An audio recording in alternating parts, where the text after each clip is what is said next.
إن الحمد لله نحمده ونستعينه ونستغفره ونعوذ بالله من شرور أنفسنا ومن سيئات أعمالنا من يهدي الله فلا مضل له ومن يضلل فلا هادي له وأشهد أن لا إله إلا الله وحده لا شريك له وأشهد أن محمدا عبده ورسوله يا أيها الذين آمنوا اتقوا الله حق تقاته ولا تموتن إلا وأنتم مسلمون يا أيها الناس اتقوا ربكم الذي خلقكم من نفس واحدة وخلق منها زوجها وبث منهما رجالا كثيرا ونساء واتقوا الله الذي تساءلون به والأرحام إن الله كان عليكم رقيبا يا أيها الذين آمنوا اتقوا الله وقولوا قولا سديدا يصلح لكم أعمالكم ويغفر لكم ذنوبكم ومن يطع الله ورسوله فقد فاز فوزا عظيما أما بعد يا عباد الله. Donc, nous voici réunis, bismillah ta'ala à nouveau, malgré les distances, pour se rappeler notre Seigneur, Tabaraka wa ta'ala, celui qui nous a créés, celui qui nous a tout donné, et celui qui nous a promis, tout comme celui qui nous a avertis, et celui par lequel, lorsque le nom est évoqué, les cœurs frémissent. Innamal mu'minuna allazina idha dhukirullah wajilat qulubuhum wa idha tuliyat alayhim ayatuhu zadatuhum imana wa ala rabbihim yatawakkalun. Que les croyants, ce sont seulement ceux qui, lorsque le nom d'Allah Azza wa Jal est évoqué, leurs cœurs frémissent, et lorsque ces versets sont récités, cela leur ajoute de la foi, et ils placent leur confiance à leur Seigneur. وقال عز وجل الذين آمنوا وتطمئن قلوبهم بذكر الله ألا بذكر الله تطمئن القلوب. Ceux qui ont cru et ceux dont les cœurs s'apaisent à l'évocation du nom d'Allah Azza wa Jal. N'est-ce pas par l'évocation d'Allah Azza wa Jal que les cœurs s'apaisent? Il n'y a en cela aucune contradiction entre les versets cités. Car lorsque le nom d'Allah Azza wa Jal, les cœurs frémissent et les cœurs sont pris de frayeur par peur de la menace. Tout comme les cœurs s'apaisent lorsque son nom est cité par la saveur de la foi. Et vous savez que le musulman, il est entre l'espoir et la peur. Inch'Allah, on va, bismillah ta'ala, faire un petit ta'liq autour d'un hadith azim, très important, comprenant beaucoup de fawaïd, et on citera ce que Allah nous a facilité pour nous rappeler de notre Seigneur et du mérite des assemblées et du mérite du rappel. Bismillah ta'ala. Fadal hadith, c'est un hadith qui est authentique, muttafaqun alayhi, rapporté selon Abu Huraira. قال قال رسول الله صلى الله عليه وسلم إن لله ملائكة يطوفون في الطرق يلتمسون أهل الذكر فإذا وجدوا قوما يذكرون الله تنادوا هلموا إلى حاجتكم. Que le Nabi sallallahu alayhi wa sallam, il a dit que Allah Azza wa Jal a des anges qui se déplacent dans les routes, les lieux de passage, afin de chercher les gens du rappel. Et lorsqu'ils trouvent des gens qui se rappellent d'Allah Azza wa Jal, ils s'appellent les uns les autres en disant « Venez, nous avons trouvé ce que nous cherchons. » Ou ce que vous cherchez également. قال فيحفونهم بأجنحتهم إلى السماء الدنيا قال فيسألهم ربهم وهو أعلم منهم ما يقول عبادي قالوا يقولون يسبحونك يكبرونك ويحمدونك ويمجدونك أو يمجدونك. Ensuite, lorsqu'ils trouvent ces gens-là, ils les entourent de leurs ailes jusque vers le ciel de la dunya. Et de là, leur Seigneur les interroge, et les plus savants au sujet des serviteurs. Mais ils interrogent. Que disent mes serviteurs? C'est-à-dire ces gens du rappel. Les anges répondent. Ils te font le tasbih. Ils te font le takbir. Ils te louent. Le tahmid. Et ils te font le tamjid. Ensuite, il dit فَيَقُولُ هَلْ رَأَوْنِي قَالَ فَيَقُولُونَ لَا وَاللَّهِ مَا رَأَوْكَ قال فيقول وكيف لو رأوني قال يقولون لو رأوك كانوا أشد لك عبادة وأشد لك تمجيدا وأكثر لك تسبيحا. Il dit, est-ce qu'ils m'ont vu? Allah demande ça aux anges. Il dit, par Allah, non, ils ne t'ont pas vu. Et il dit, et comment cela aurait été s'ils m'avaient vu? Ils disent, s'ils t'avaient vu, ils auraient été encore plus investis dans l'adoration. Et encore plus à glorifier ta splendeur. Et encore plus à te purifier. ثم يقول فيقول هل رأوني؟ قالوا لا. قال يقول فما يسألوني؟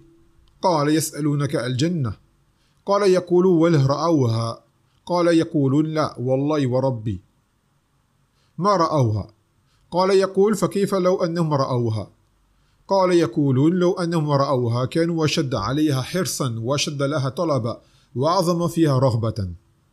Il dit ensuite, et qu'est-ce qu'ils me demandent, mes serviteurs? Les anges lui disent, ils te demandent le Jannah. Il dit, est-ce qu'ils l'ont vu ce Jannah? Ils disent, par Allah, ô notre Seigneur, non, ils ne l'ont pas vu. Et il dit, comment cela aurait été s'ils l'avaient vu? Ils dirent, s'ils l'avaient vu, ils auraient encore plus cherché à l'obtenir. Ils l'auraient convoité encore plus. قال فمما يتعوذون قال يقولون من النار قال يقول ولا رأوها قال يقولون لا والله ما رأوها قال يقول فكيف ولو رأوها قال يقولون لو رأوها كانوا أشد منها فرارا وأشد لها مخافة. Il dit, et de quoi ils cherchent refuge? Protection. Ils disent du feu. Il dit, est-ce qu'ils l'ont vu? Ils disent, par Allah, non, ils ne l'ont pas vu. Il dit, comment cela aurait été s'ils l'avaient vu? Ils dirent, s'ils l'avaient vu, ils en seraient encore plus éloignés. Ils s'en seraient encore plus enfuis, par peur de ce feu. قال فيقول فأشهدكم أني قد غفرت لهم.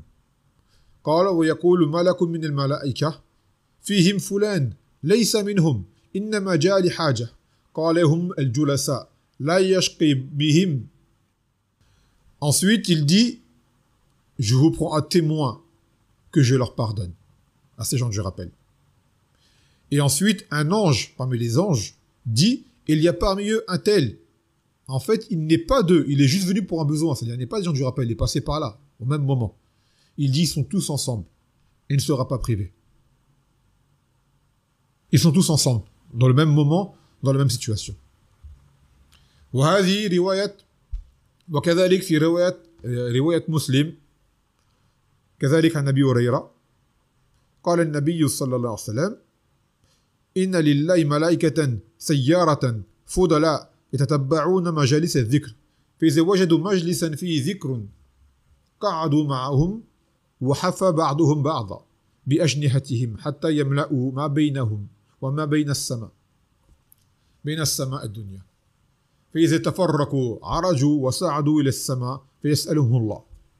Dans une autre version, par Muslim, toujours selon Abu Huraira, de ce même hadith, au début, il dit que Allah Azza wa Jal a des anges qui parcourent, des anges fudala, c'est-à-dire de grâce, honorables, mais qui le sont tous, mais ils ont chacun leur particularité, qu'ils parcourent sur terre et ils cherchent les assemblées de rappel.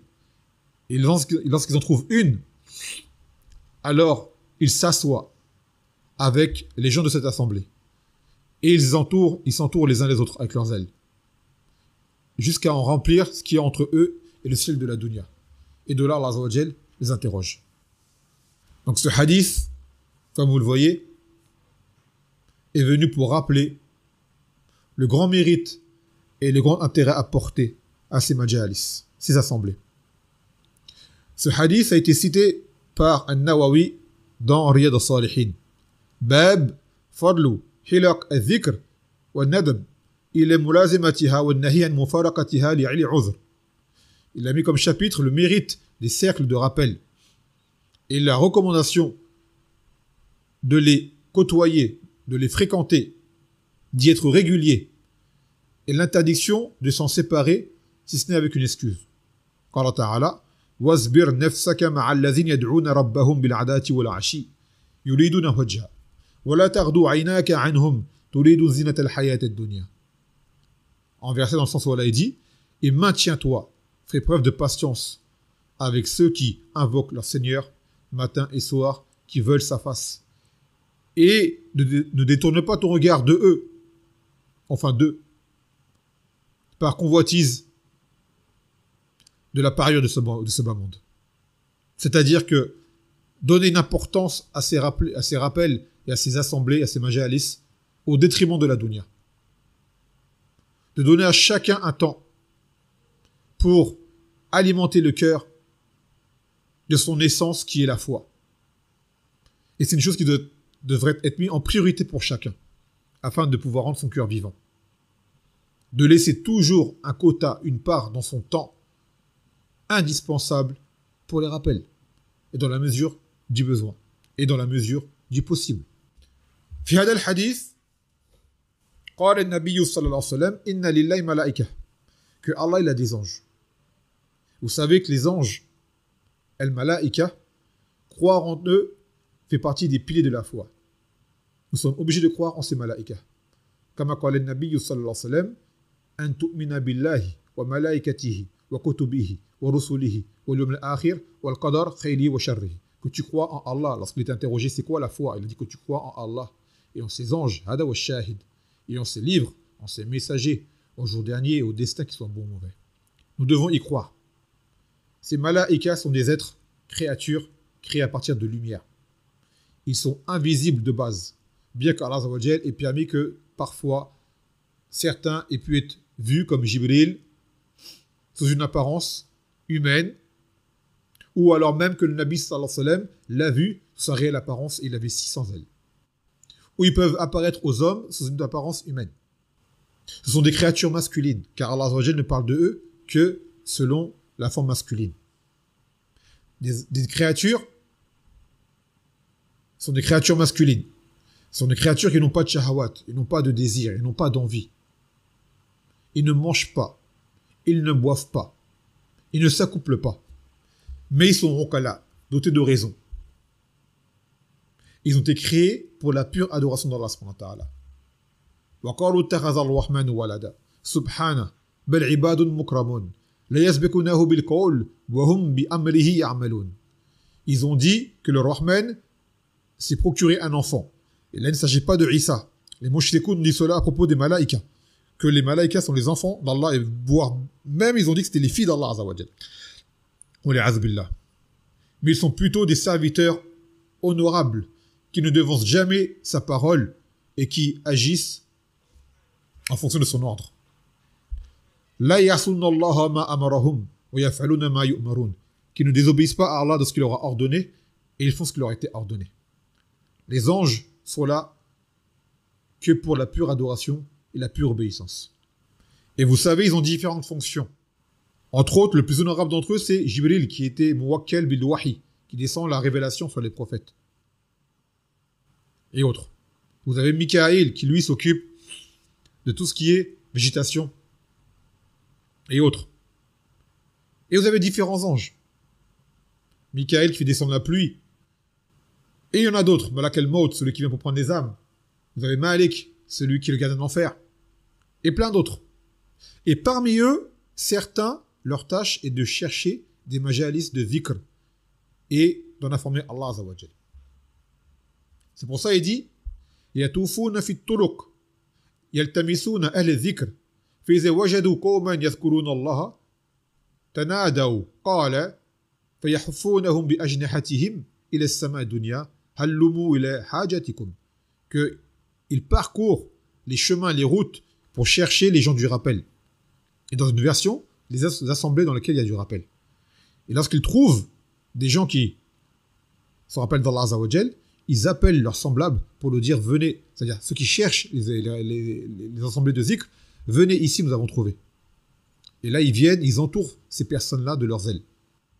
Et vous savez le hadith de Abu Huraira, fihi قول النبي صلى الله عليه وسلم ما جلس قوم في بيت من بيوت الله يتلون كتاب الله يتدارسون بينهم إِلَّا حَفَّتْهُمْ الْمَلَائِكَةِ, que tu ne trouveras pas des gens qui s'assoient dans les maisons d'Allah Azza wa Jal pour lire le livre d'Allah Azza wa Jal et pour l'étudier entre eux sans que les anges les entourent.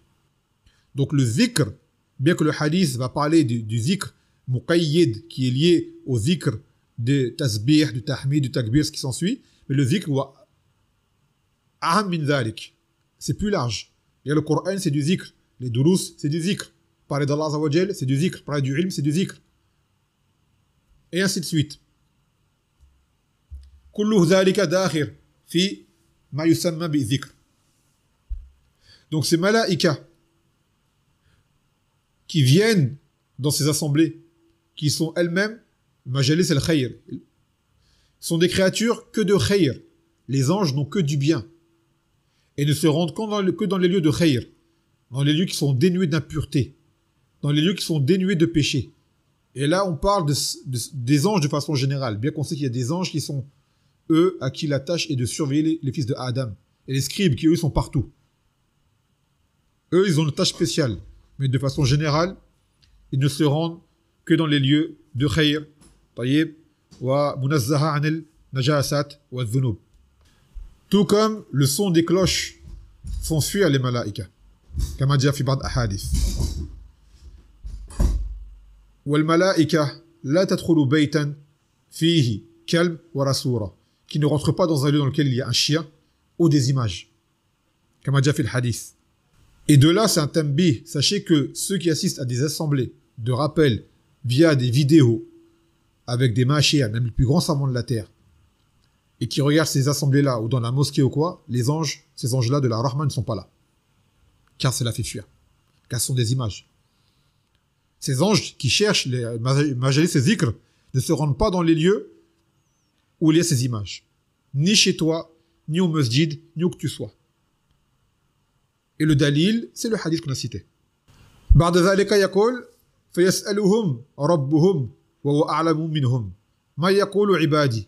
Puis leur Seigneur les interroge. Mais il est plus savant de ce qui se passe.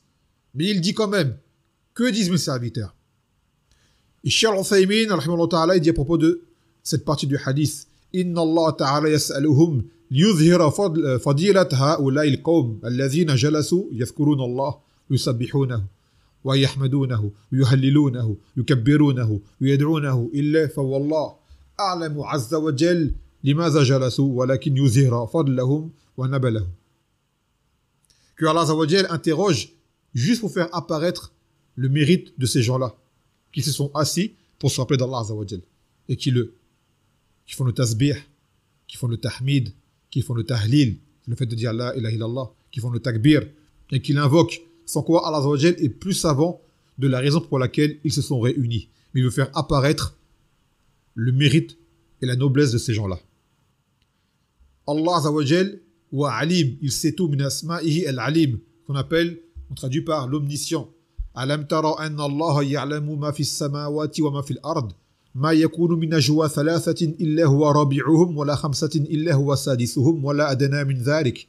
ولا أكثر إلا هو معهم أينما كانوا ثم ينبئهم بما عملوا يوم القيامة إن الله بكل شيء عليم. Ne vois-tu pas que Allah sait ce qu'il y a dans les cieux et dans la terre, qu'il n'y a pas d'entretien, même privé, entre trois sans qu'il ne soit le quatrième, ni entre cinq sans qu'il ne soit le sixième, ni moins que cela, ni plus que cela, sans qu'il ne soit avec eux où qu'ils soient. Puis il les informera de ce qu'ils faisaient le jour de la résurrection, et que Allah est omniscient. Donc là, ce verset-là nous explique qu'Allah Azza wa Jal est avec nous par son ilm, et non pas par son essence. Donc il sait tout.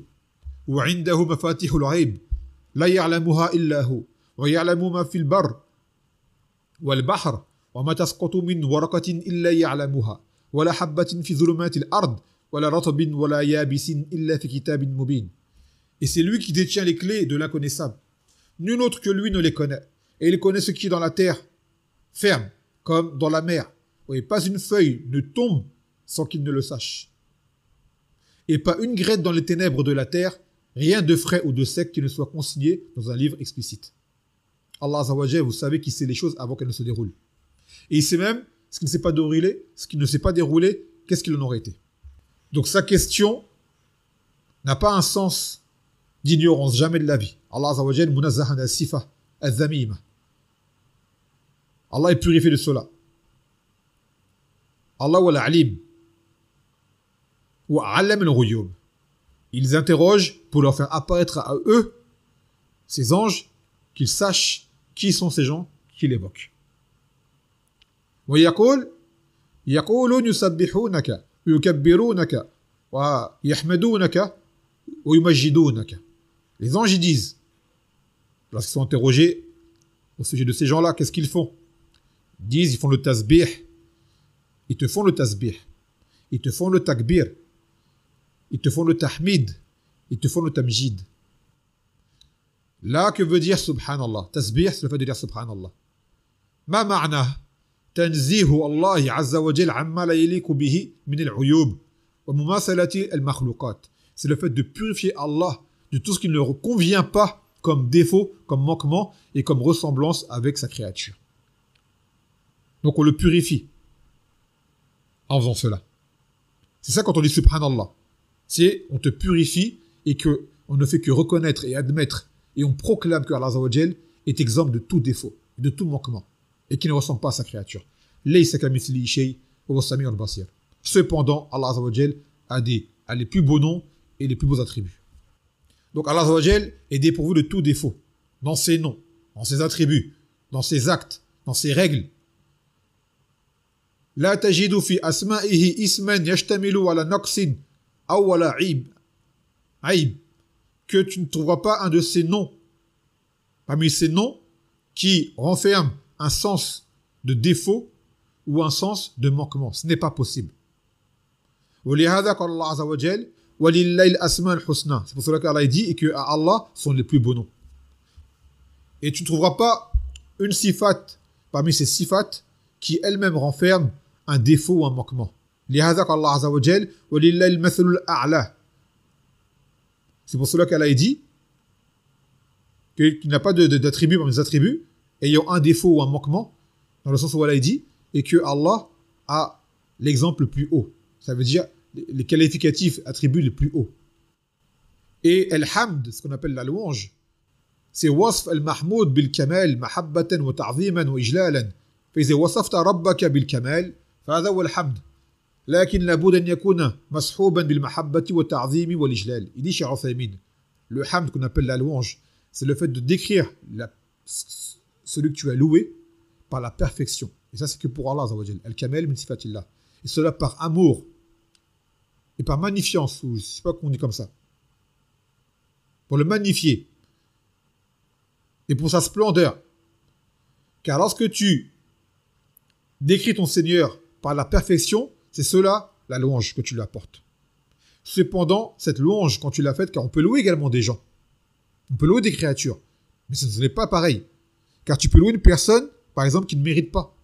Tu le fais pour lui faire plaisir, pour le vanter. Alors que celle d'Allah Azza wa Jal, il le mérite. Et de plus, cette louange est elle-même accompagnée d'amour et de reconnaissance de sa splendeur. Et cette louange n'a lieu que par le cœur et par la langue. Que par le cœur et par la langue. Walhamdulillah ala kulli hal. Et en toute situation, Allah est la louange. Que la situation te plaise ou ne te convienne pas, Allah Azza wa Jal a la louange. Et il est parfait. Quant au takbir, qala ta'ala, wa rabbaka fakabbir. Quant à ton Seigneur, alors glorifie ou proclame sa grandeur. Wa kabbirhu takbira. Et proclame hautement sa grandeur. Toujours, Ibn Uthaymin il dit, كبر الله تكبيرا بلسانك وجنانك اعتقد في قلبك أن الله أكبر من كل شيء وأن له الكبرياء في السماوات والأرض وكذلك بلسانك تكبره تقول الله أكبر. Allah Azza wa Jal, on proclame sa grandeur. Il a dit, et tu le fais par ta langue et avec ton cœur. Tu as pour croyance au fond de ton cœur que Allah est plus grand que toute chose. Et qu'il a la grandeur absolue dans les cieux et dans la terre. Et tu le fais également avec ta langue, en disant Allahu Akbar. Ce fameux Allahu Akbar qui fait tant de polémiques, qui fait tant peur aux kuffar. Et qui n'est pas un cri de guerre en soi. C'est une proclamation de la grandeur d'Allah Azza wa Jal, qui a lieu en différentes situations. Dans la salat, lorsqu'on est subjugué par une chose, quand une chose nous surprend, et ainsi de suite, et pour se rappeler d'Allah Azza wa Jal. Quand on est heureux, en pleine situation, on dit Allahu Akbar. Et ce n'est pas du tout un slogan de terroriste, jamais de la vie. C'est un rappel d'Allah Azza wa Jal. Et c'est une réalité que Allah est plus grand que tout. Allah Azza wa Jal est plus grand que tout. N'en déplaise à ces gens-là. Et justement, le tasbih et le tahmid et le takbir, même tahlil, sont des sadaqas. Le faire, les prononcer, sont des sadaqas. Comme cela, dans un hadith est venu, où des démunis parmi les compagnons disaient au Nabi sallallahu alayhi wa sallam que les riches faisaient comme eux faisaient, comme acte d'adoration, sauf qu'en plus de cela, ils ont le mérite de dépenser de l'argent. Il a dit le Nabi sallallahu alayhi wa sallam, Elaysa qad jara Allah lakum ma tatasaddaquna bihi, fa inna bi kulli tasbihatin sadaqa, bi kulli tahmidatin sadaqa, bi kulli takbiratin sadaqa. Il a dit, n'est-ce pas que Allah vous a déjà donné ce par quoi vous pouvez faire aumône? Que chaque tasbih est une sadaqa, chaque tahmid est une sadaqa, et chaque takbir est une sadaqa. Et ce sont des choses faciles à faire. Des choses faciles à faire. Et cela, bien sûr, se fait sans chapelet, sans subha. Car ce chapelet est une chose qui, en réalité, comme l'a cité Cheikh Bakr Abu Zayd dans son livre, spécialement écrit à l'occasion, qu'à la base, l'origine du chapelet vient des bouddhistes, qui sont des mushrikoun, qui ensuite a été repris par les Nasara, et qui ensuite, par la suite, a été repris par les musulmans, faussement. Tout comme également ces afkars que l'on fait, ce hadith-là ne dit pas que cela doit se faire en cœur, comme le font les soufis et les gens de la bid'a. Que chacun ensemble dise Allahu Akbar, Subhanallah, Alhamdulillah. Non, car les sahaba ne faisaient pas comme ça. Ce hadith, il faut le comprendre comme l'ont compris les sahaba, comme l'ont compris les salafs, et agir en conséquence. C'est afkar jama'iyya, hazi min al-bid'a. Le fait de faire ces afkars à voix haute en cœur, cela est parmi les choses qui sont innovées en religion. Car d'ailleurs les sahaba il était déjà arrivé qu'ils lèvent leur voix. Lorsqu'ils montaient des pentes, ils disaient Allahu Akbar. Et lorsqu'ils descendaient, ils disaient Subhanallah. Ils levaient la voix. وقال النبي صلى الله عليه وسلم قال يا أيها الناس أربعوا على أنفسكم فإنكم لتدعون عصم ولا غائبا إنه معكم إنه سميع قريب تبارك اسمه وتعالى جده. Il a dit, le Nabi sallallahu alayhi wa sallam, ô vous les gens, d'y aller doucement. C'est-à-dire le fait quand ils levaient leur voix avec le zikr. Car il a dit, certes, vous n'invoquez pas un sourd, ni un absent. Mais il est avec vous, il entend tout et il est proche. Donc en réalité, le zikr se fait, même à voix basse, mais il faut que les lèvres bougent et que la langue elle bouge. Si les lèvres ne bougent pas et qu'il n'y a pas de langue, ce n'est pas un zikr. C'est une pensée. Et le zikr implique de bouger les lèvres et de bouger la langue. Et d'ailleurs, Tabari, il a dit par rapport à ce hadith, فيه كراهية رفع الصوت بالدعاء وبه قال عامة السلف من الصحابة والتابعين.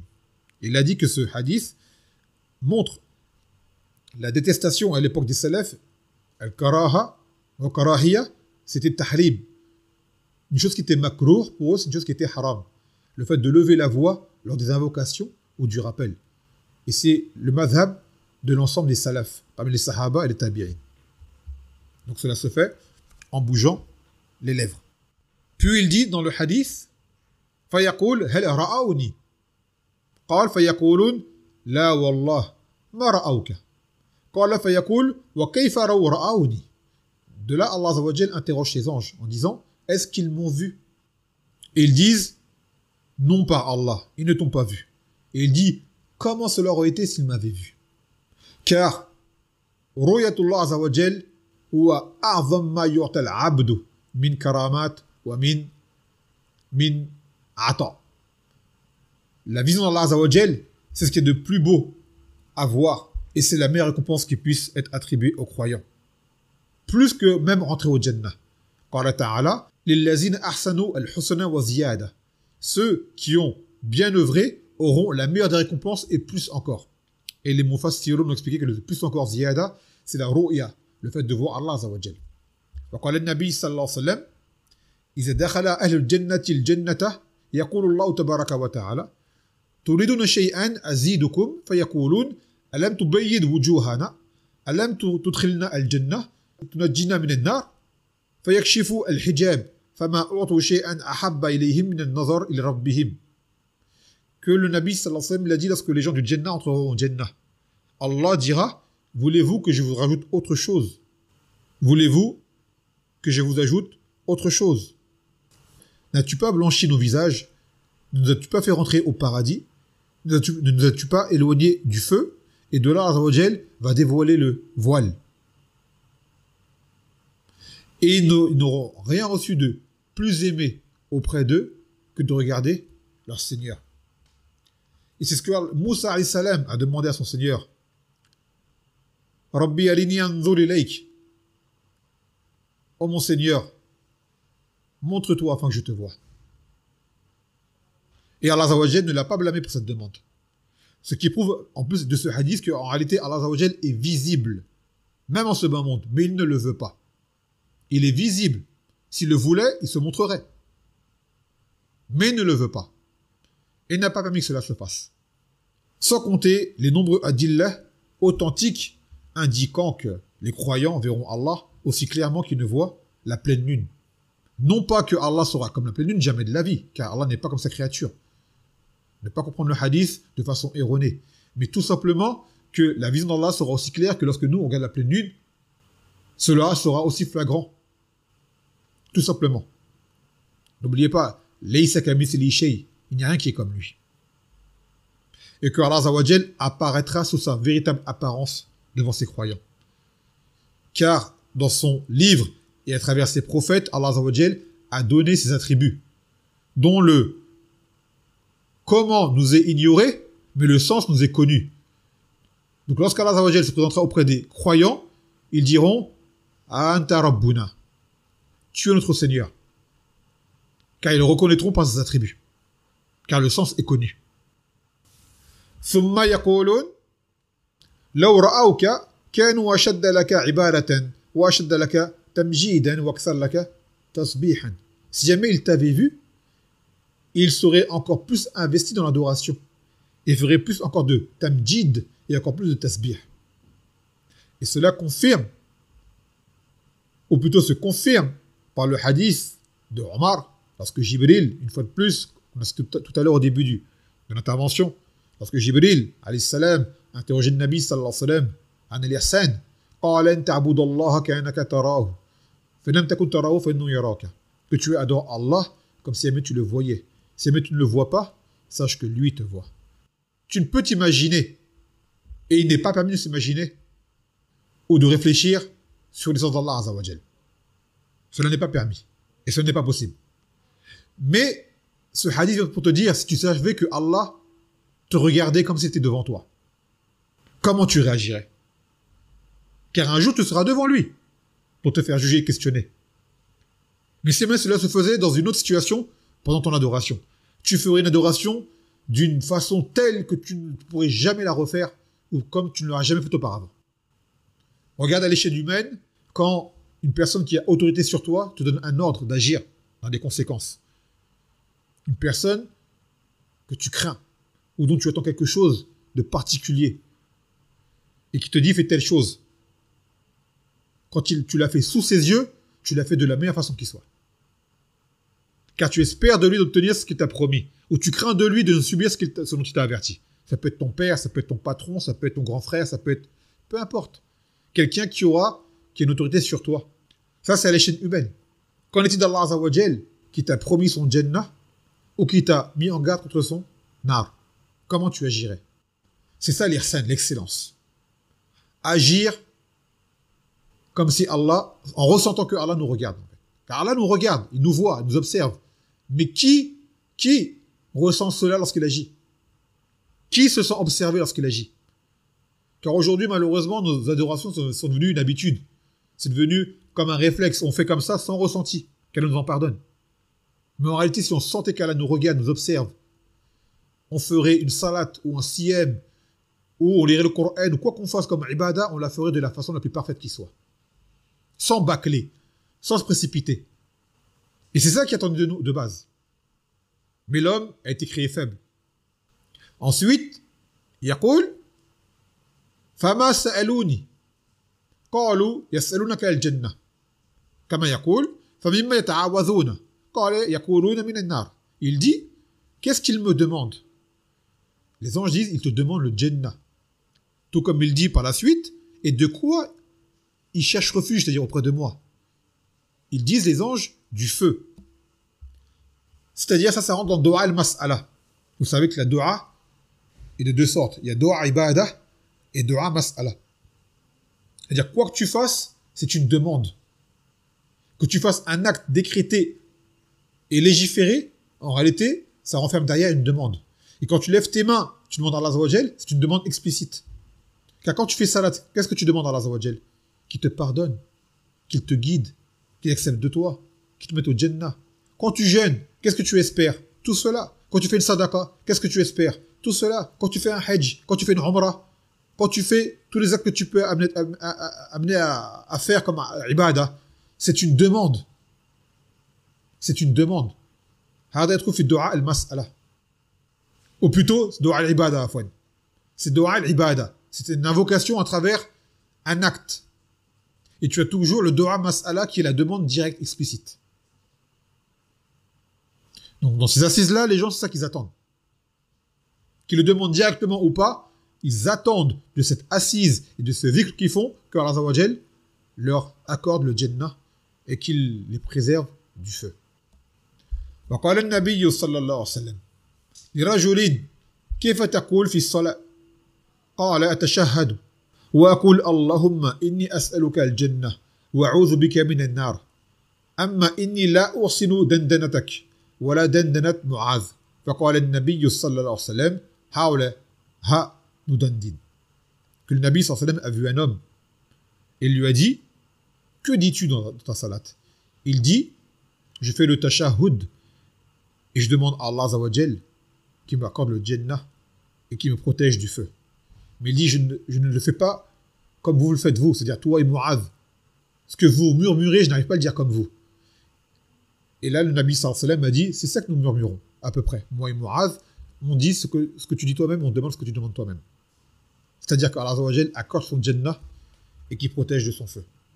Et cela, c'est une réfutation aux mutasawwifin aujourd'hui, parmi les soufis, qui disent qu'on n'adore pas Allah Azza wa Jal par peur de son châtiment, ni par convoitise de son paradis. Et ils disent, non, on n'adore Allah que par pur amour.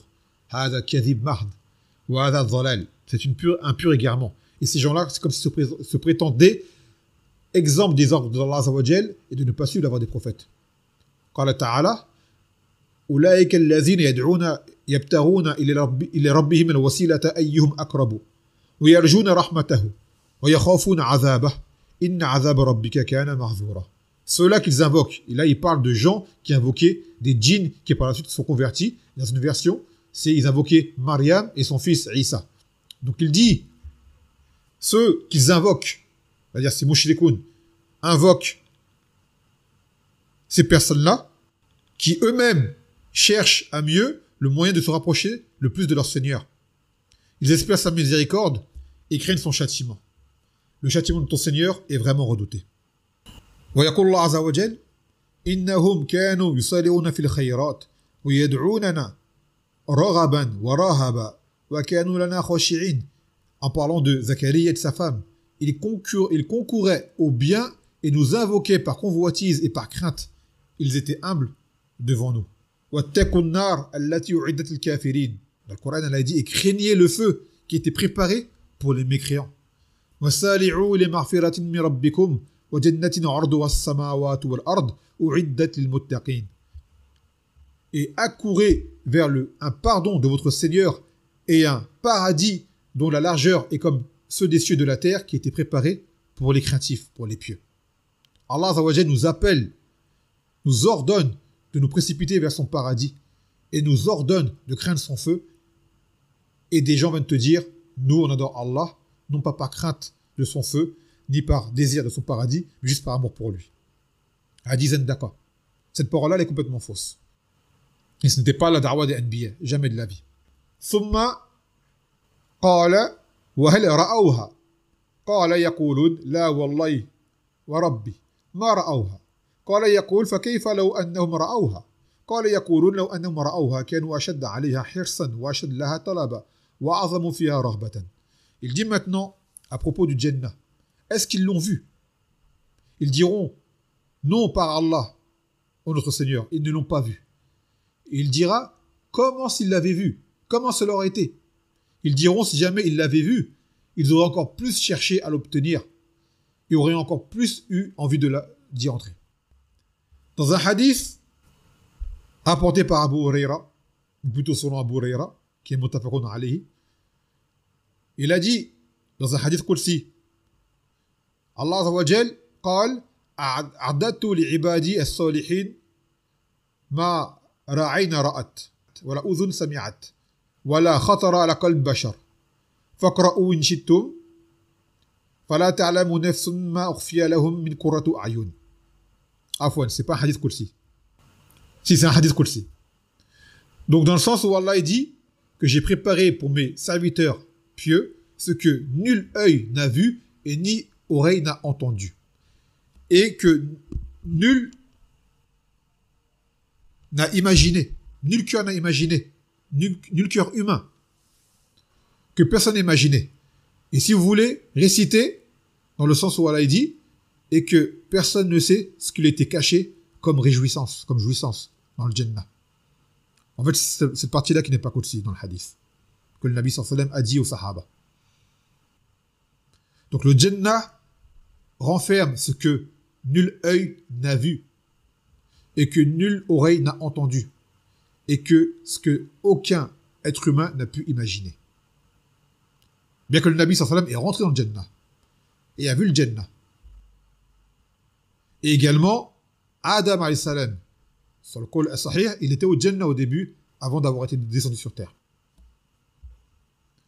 وفي حديث قدسي آخر قال الله عز وجل وقال النبي صلى الله عليه وسلم لما خلق الله الجنة أرسل جبريل إليها فقال انظر إليها وإلى ما أعددته لأهلها قال فجاءها فنظر إليها فإلى ما أعد الله لأهلها فيها قال فرجع إليه فقال وعزتك لا يسمع بها أحد إلا دخلها فمر بها فحفت بالمكاره فقال ارجع إليها فنظر إلى ما أعددته فانظر إلى ما أعددت لأهلها فيها فرجع إليها فإذا هي قد حفت بالمكاره فرجع إليه فقال وعزتك لقد خفت ألا يدخلها أحد.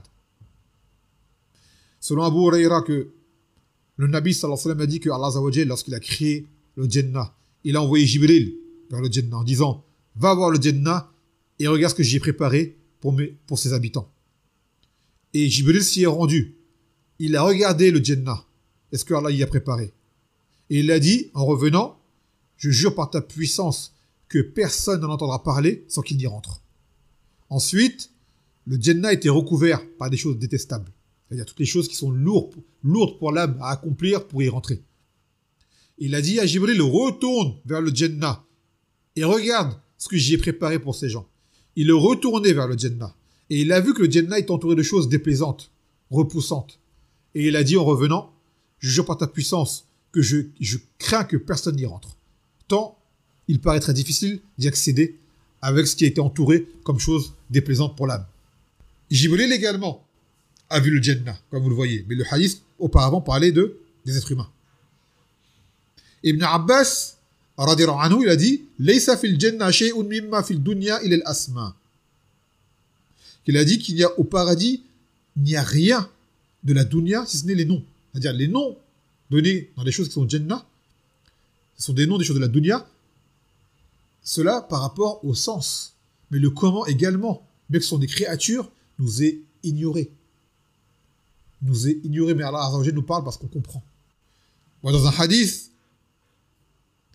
lors d'une salat d'éclipse que le Nabi sallallahu alayhi wa sallam a fait avec les Sahaba, ils lui ont dit « Ra'aynaka tanawalta shay'an fi maqamik hadha, thumma ra'aynaka تكعكعت قال إني رأيت الجنة فتناولت منها أو عنقودا فلو أخذته لأكلتم منه ما بقيت الدنيا. Il a dit le Nabi sallallahu alayhi wa sallam que les Sahaba plutôt lui ont dit, on t'a vu durant la salat, comme si tu voulais chercher à prendre quelque chose, à cueillir quelque chose. Et ensuite, nous t'avons vu revenir en arrière. Il a dit, j'ai vu le Jannah. Et j'ai voulu en prendre un code. Et il a dit, si jamais je l'avais pris et que je vous en aurais donné pour que vous en mangiez, vous auriez mangé jusqu'à ce que la dunya disparaisse. Un seul fruit aurait suffi pour nourrir les Sahaba jusqu'à la fin des temps. Juste ce fruit-là. وقال الشيخ ابن عثيمين في شرح رياض الصالحين أتظنون أن قول الله تعالى فيهما فاكهة ونخل ورمان أتظنون أن النخل والرمان والفاكهة كالذي في الدنيا الله والله ليس في الجنة شيء مما في الدنيا إلا الأسماء. Il a dit, pensez-vous que lorsque Allah il a dit, en sourate Ar-Rahman, lorsqu'il a dit qu'il y aura des fruits, des palmiers et de la grenade, est-ce que vous pensez que ce sont les mêmes qu'il y a en ce bas monde? Il a dit non par Allah. Il n'y a rien dans la Jannah qui soit comme ce qu'il y a dans la dunya à part les noms. Mais Allah Azza wa Jal nous parle avec ce qu'on connaît. Et parler sur le désir du Jannah, ça c'est une chose qui demanderait un ders encore plus long et des livres entiers. يقول dans le hadith فكيف لو رآها يعني النار قال يقولون لو رأوها كانوا وشد منها فرارا وشد لها مخافة. Il a dit maintenant à propos du feu, est-ce qu'ils l'ont vu? Ils ont dit non, ils n'ont pas vu. Il dit comment cela aurait été si jamais ils l'avaient vu? Il dit s'ils l'avaient vu, ils s'en seraient encore plus enfuis et ils auraient encore plus peur d'elle. Quand je dis elle, c'est parce que le feu en arabe c'est féminin. Donc des fois lors de la traduction je fais pas vraiment la différence. Et dans le même hadith qu'on a cité tout à l'heure, lorsque le Nabi sallallahu alayhi wa sallam a dit que Allah Azza wa Jalla a envoyé Jibril pour voir le Jannah, il y a la partie d'après qui parle du nar. قال اذهب إلى النار فانظر إليها ولما أعددت لآلها فيها فإذا هي يركب بعضها بعضا فرجع إليه فقال وعزتك لا يسمع بها أحد فيدخلها فأمر بها فحفت بالشهوات قال ارجع إليها فرجع إليها فقال وعزتك لقد خشيت أن لا ينجو منها أحد إلا دخلها. Ensuite, Allah Azza wa Jal, il a dit à Jibril, va voir le feu et va voir ce que j'ai préparé pour ses habitants. Jibril s'y est rendu et il a vu le feu qui se mangeait ses parties les unes les autres. Un feu qui de base est noir, un feu qui gronde, un feu qui grogne, un feu qui est 70 fois plus brûlant que le feu de la dunya. Mais c'est comme le Jannah, ce qui est ici dans le feu, ce n'est pas pour nous concevable en ce bas monde. Mais on sait c'est quoi du feu. Et le feu qu'on a dans ce bas monde nous suffit à nous effrayer. Qu'en est-il de celui de l'au-delà? Donc Jibril s'est rendu auprès du feu. Et il a dit, je jure par ta puissance que personne n'en entendra parler sans qu'il n'y entre pas. C'est-à-dire, ce qu'ils vont entendre du feu fera en sorte qu'ils vont s'en sauver. Ils vont tout faire pour ne pas y rentrer. Ensuite, Allah Azza wa Jalla va ordonner et le feu sera recouvert de choses attirantes pour l'âme. Vous le savez, vous connaissez. Ensuite, il dira à Jibril, retourne au feu et regarde ce que j'ai préparé. Et de là, Jibril, il retournera. Il reviendra, on dira, par ta puissance, je crains que personne n'y échappe. Tant ce qui est autour du feu est attirant pour l'homme. Le feu également, les gens du feu auront une nourriture. Comme a dit Ta'ala, Inna shajarata zakoum ta'amul athim, car muhli yughli ou yaghli al-butun, car alil hamim, khudhuhu wa'tiluhu ila sawa al-jahim. Il a dit que l'arbre qu'on appelle zakoum, c'est un arbre qu'il y a dans l'enfer, sera la nourriture des criminels. C'est-à-dire que même au feu, les gens du feu, ils auront de la nourriture. Mais quelle est-elle? Comme du métal en fusion, qui bouillonnera dans les ventres, comme le bouillonnement de l'eau surchauffée. Qu'on le saisisse et qu'on l'emporte en plein dans la fournaise. Qu'on verse ensuite sur sa tête de l'eau bouillante comme châtiment. Et ce châtiment sera interminable, en continu, sans compter d'autres choses qu'on ne cite pas dans ce hadith. Ça, c'est un échantillon de ce qui arrivera aux gens du feu. Donc les gens, dans ces assises de rappel, demandent refuge auprès d'Allah contre le feu. وقال النبي صلى الله عليه وسلم ما لي لم أرى ميكائيل ضاحكا قط قال ما ضحك منذ خلقت النار. Il a dit le Nabi sallallahu alayhi wa sallam, pourquoi je ne vois jamais Michaël, l'ange, rire. Il l'a dit, il lui a été dit que depuis que le feu a été créé, que Michaël n'a plus jamais ri. Il n'a plus jamais ri. Un ange, qui pourtant n'ira pas au feu, depuis que le feu a été créé, il a perdu le rire, le sourire. Et ces adillas-là nous prouvent que le nar et le jannah existent dès maintenant, ils sont présents dès maintenant. Le feu de l'enfer existe dès maintenant. Et d'ailleurs, on en a les affres dans la chaleur de l'été et dans l'intensité de l'hiver, le froid de l'hiver. Et le jannah également existe maintenant. Ils sont présents tous les deux. ثم يقول فأشهدكم أني قد غفرت لهم. Et de là, Allah Azza wa Jalla dit à ses anges, je vous prends un témoin que je leur ai pardonné. Subhanallah, regardez ces assises, ces assemblées sont des causes de pardon. Et sont un moyen de tawbah pour beaucoup de gens qui sont perdus, qui reviennent à ces majalis, qui prennent le temps de revenir au masajid, qui prennent le temps de venir dans des lieux où il y a des durus, qui prennent le temps de faire des afkars eux-mêmes, et de délaisser ou de mettre en retrait des occupations qui, même si permises, peuvent représenter un rempart et un frein ou une rafla, une attention, qui t'empêche justement d'assister à ces assises. Vous savez, dans ce fameux hadith, où il y aura 7 personnes, ou plutôt 7 catégories de personnes qui seront sous l'ombre d'Allah, le jour où il n'y aura pas d'autre ombre que la sienne. Il y a un homme qui, lorsque Allah Azza wa Jalla est évoqué, s'effondre en larmes. Il y a un homme dont le cœur est accroché au masajid. Kullu dhalika dakhil fi hadha al-hadith. Tout cela rentre dans le hadith. Donc également ce hadith, vous qui écoutez, doit vous inciter à participer à ces majalis, ces durus même en direct. Vous qui êtes privé de durus dans les masajid là où vous êtes, il y a des durus en direct. Ne te dis pas je vais écouter plus tard. Mets-toi un programme. Éduque-toi, mets-toi une discipline. Dis-toi, à telle heure il y a un ders, je vais y assister chez moi, je vais l'écouter, même dans ma voiture ou au travail. Ne te dis pas je l'écouterai plus tard. Car j'ai demandé à mon cher Abdelhamid, est-ce que ce hadith-là concerne les gens qui écoutent les durus à distance? Il a dit on espère pour eux également. On espère que celui qui est à distance écoute ce genre de durus. Que ce soit moi, que ce soit les autres frères, que ce soit Mounir, que ce soit Jibril, que ce soit Abdullah al-Hadi, que ce soit le frère Wahbi, que ce soit le frère Ali, tous les frères qui font de durus connus pour le khayr, et des frères dont je ne me rappelle pas sur le moment.